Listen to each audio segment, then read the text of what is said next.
It always begins the same way. It is late at night, the streets are quiet, and you are walking alone. There is no sound but your footsteps and the faint hum of streetlights above.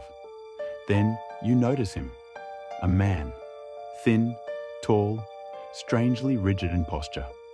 At first, he seems harmless, almost ordinary, but then you see his face. He is smiling, not a normal smile, not one born of joy or friendliness, but something stretched too wide, fixed too long. It is the kind of smile that makes your stomach twist, because you realize instantly that something is wrong. This is the story of the smiling man, an urban legend that has spread across the internet, across cities, and across the minds of anyone who has ever walked home alone at night and felt eyes watching them from the shadows. The most famous account comes from a user who once shared their story online. He called himself Blue_Tidal.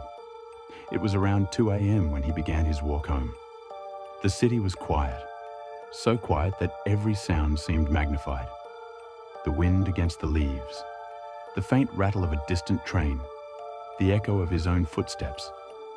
He walked a familiar route, the kind of path you take 100 times and never think twice about. But that night was different.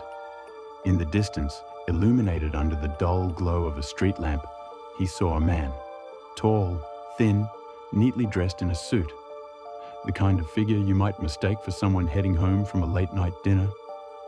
But there was something off. The way he stood was too still, too rigid, his head tilted slightly, as if studying. And then, the smile, wide, fixed, unbroken. The witness tried to ignore it, brushing it off as nothing. But then the man began to move. At first, he walked. Then, strangely, he began to step in exaggerated, puppet-like motions. His arms swung too far. His legs lifted too high. His body jerked, as though strings were pulling him in different directions. It wasn't walking anymore. It was closer to dancing. A strange, twisted waltz performed for no one, except the witness. Still, the man smiled. The witness crossed the street, hoping to avoid him. But the smiling man mirrored his steps. Slowly, deliberately, he turned, always facing him, always smiling. The dance grew stranger. The pauses grew longer. At one point, the man stopped completely, frozen, mid-step, grinning. And then, without warning, he sprinted forward. Not all the way, not close enough to catch him, but fast enough to make the witness's blood run cold. The man stopped again, standing under the light, grinning, swaying ever so slightly, as if enjoying the fear. The story ends with the witness bolting, running the last blocks to his home, heart hammering.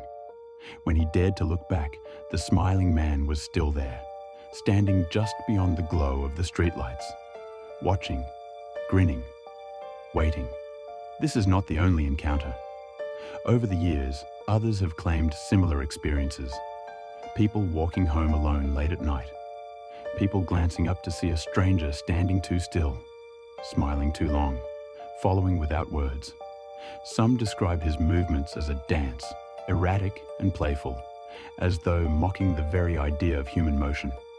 Others say he glides, feet barely touching the ground. And some say he freezes in unnatural positions, as if posing for invisible eyes, before suddenly snapping back to motion. Always smiling, always watching, and always gone before you can make sense of it. Psychologists might argue that the smiling man is terrifying because he corrupts something familiar. Smiles are meant to be safe, signs of warmth, trust, and humanity. But when a smile is wrong, too wide, too long, too empty of real emotion, it becomes one of the most disturbing things we can witness. It triggers what scientists call the uncanny valley, that gut-level discomfort we feel when something appears almost human, but not quite right, like a mask that doesn't fit the face beneath it. The smiling man embodies that feeling. He looks human, he acts human, but something deep in our instincts screams that he is not. Who or what is the smiling man? Some believe he is simply a man, deeply disturbed, lurking the streets to terrify strangers. Perhaps he feeds off fear, enjoying the control it gives him.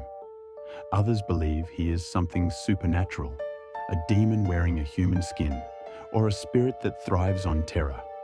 A more chilling theory suggests that he is not one man at all. Instead, he is many, a phenomenon, a pattern, a behavior that appears in cities across the world, enacted by different people, or perhaps something moving through them. And then there are those who whisper that the smiling man is not a stranger at all. He is a tulpa, a thought form created by us.